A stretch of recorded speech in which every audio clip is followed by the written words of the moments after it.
The big challenge when it comes to drop shipping, though, is finding a drop shipper.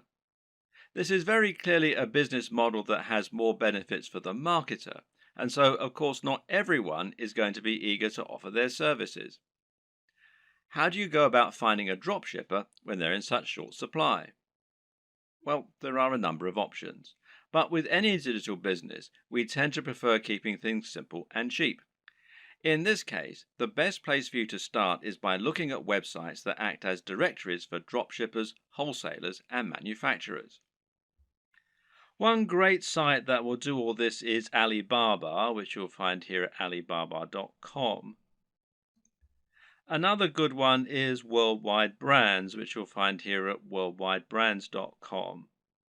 The latter is probably preferable, as this specifically features dropshipping companies and has a large number of advantages for dropshipping businesses.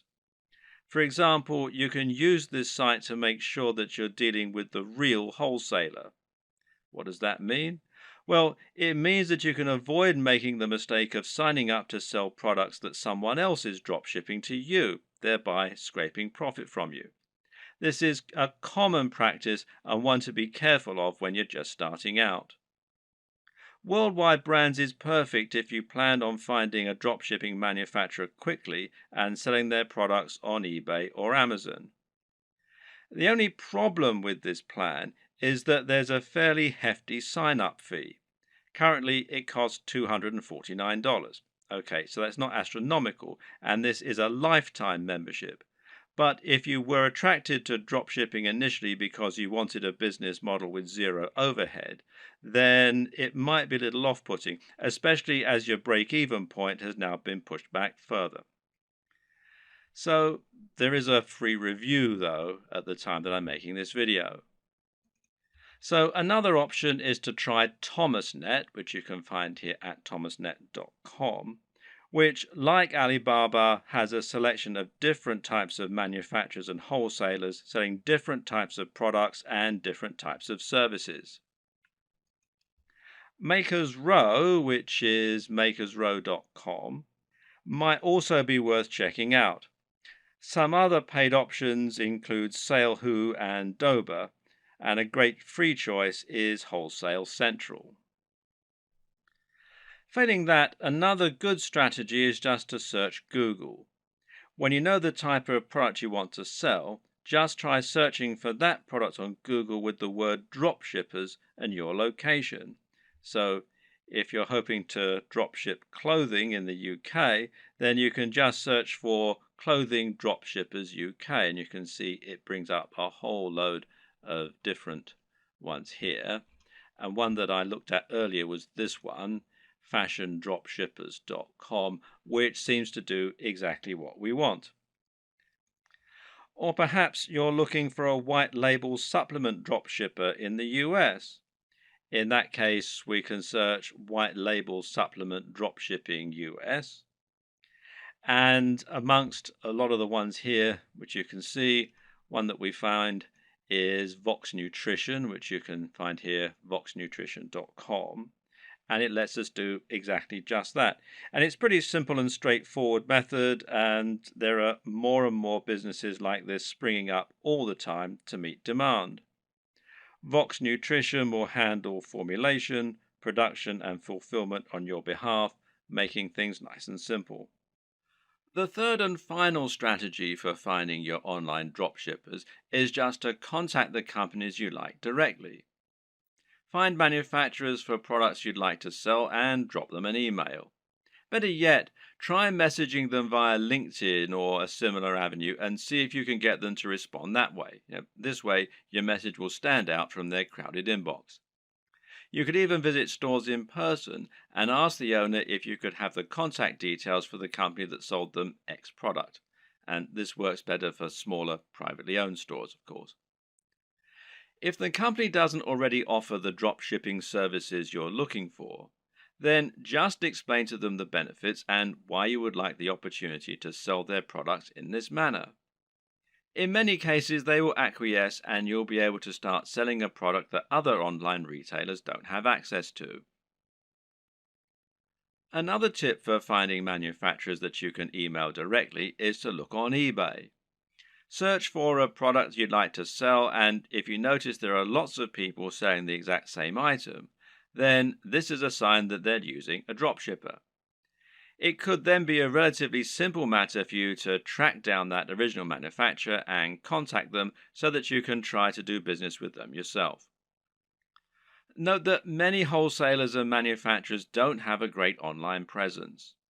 This means it can be necessary to dig really deep in Google or try looking at trade magazines and papers instead in order to help find your potential partners. When you're dealing with dropshippers, it's crucial that you do your homework and look and act like a professional. Now, here are some tips to help you do just that. First of all, you'll need a resale certificate. Not all, but many dropshipping companies will want proof that you're a real retailer and not a consumer before they do business with you. Their concern is that consumers will simply claim to be dropshippers or resellers so that they can get items on the cheap. To provide this proof, you might need an EIN number for your business if you're in the United States. And you can find out more here at the IRS website. The URL is quite long and complicated, so if you just go to Google and type in apply for EIN online, you'll be redirected to this particular site. Now, in other countries, obviously the regulations are different, so you need to look at the tax authority for your country. But again, a search in Google should be enough to point you in the right direction. You might also need a resale certificate, and you can find out more about those at this site here, which is wisegeek.org/what is a resale certificate.htm. If you're going to speak in person, then it can also be a good idea to familiarize yourself with all the terminology regarding dropshipping so that you don't sound like an amateur. You should also look out for fake dropshippers. When choosing dropshippers, there are a number of businesses you need to look out for. These are not really dropshippers in the truest sense of the word. You need to avoid these companies as they won't always get you the best deals and they might not be able to offer you the same kind of value as other organizations. Be aware of companies that want ongoing fees, which real dropshippers don't require. Likewise, be careful of companies that also sell directly to the public. These companies often aren't really dropshippers so much as resellers who are just trying to trick you into making a bulk order. While monthly fees and direct commercial sales are warning signs, there are a few caveats and requirements that you may need to go along with.